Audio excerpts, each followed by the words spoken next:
Bom, pessoal, então boa noite a todos. Estamos chegando à nossa penúltima aula. Hoje a gente vai terminar de ver aquele exercício sobre linha elástica, onde a gente aplica todas as condições de contorno, né, que a gente pode para determinar a estruturas ou algumas condições interessantes para a gente ver estruturas hiperestáticas, por exemplo. E a gente começa a flambagem, né? Então, a ideia é a gente cobrir o exercício, ver o exercício que ficou o último da última aula e a gente trabalhar com a questão da flambagem. Então, ah,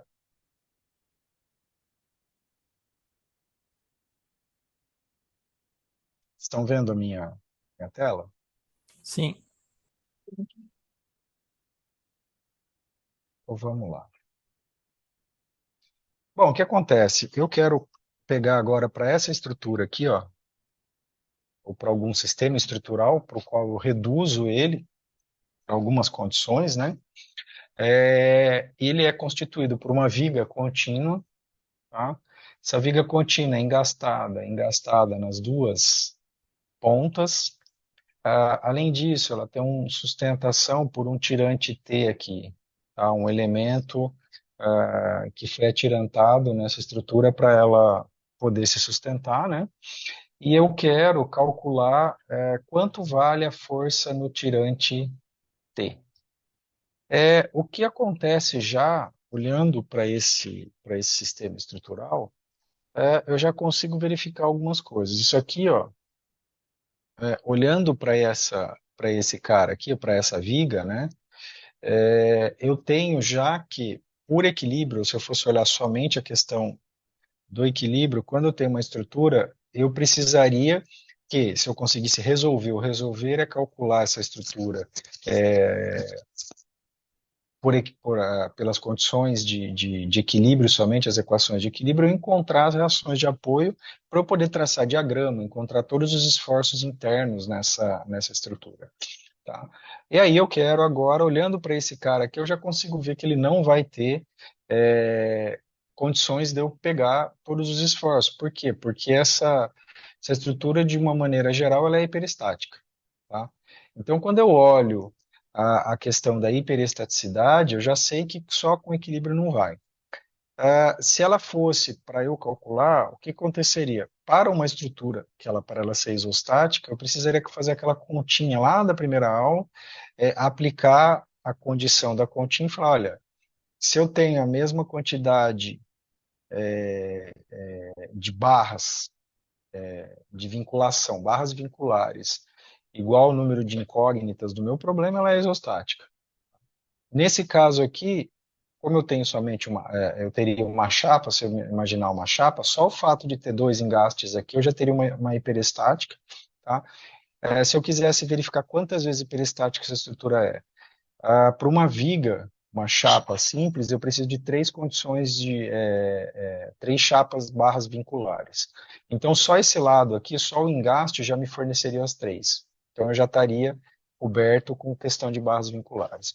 E aí eu começo, bom, são três aqui, mais três aqui e mais uma. Então, eu tenho sete barras vinculares, porque essa aqui também vai contar como uma barra de vinculação, relembrando, não esquecendo que isso aqui é continuidade, esse aqui é só uma articulação, uma semi-articulação na verdade, uma articulação é um elemento somente para articular as duas pontas da barra aqui, tá?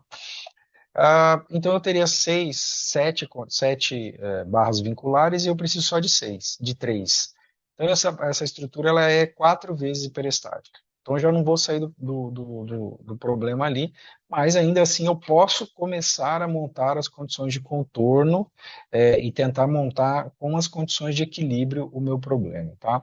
Então tudo é dado, eu tenho o E, o I, o E da viga, né?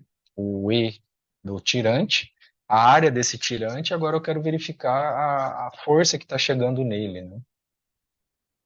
Bom, quando eu monto, quando eu faço a ideia aqui, eu já estou substituindo a minha estrutura e apresentando o diagrama de corpo livre.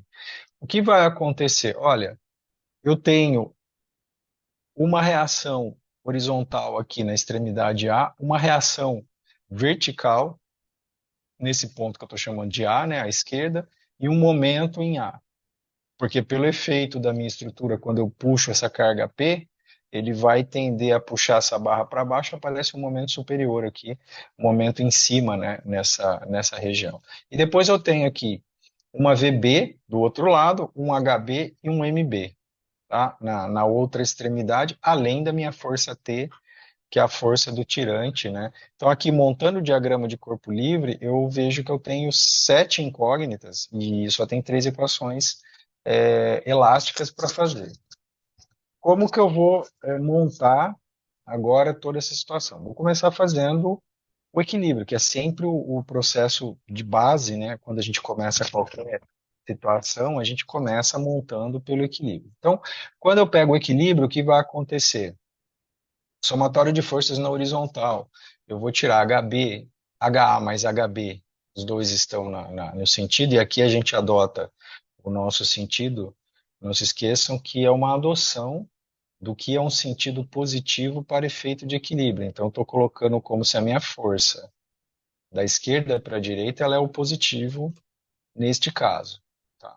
Então, HA mais HB igual a zero, e daí eu vou ver que o meu HB é igual a menos o HA, tá? Então eu tenho que virar, inverter esse cara aqui, ó, tá? Então se o HA está da esquerda para a direita, o HB tem que estar da direita para a esquerda.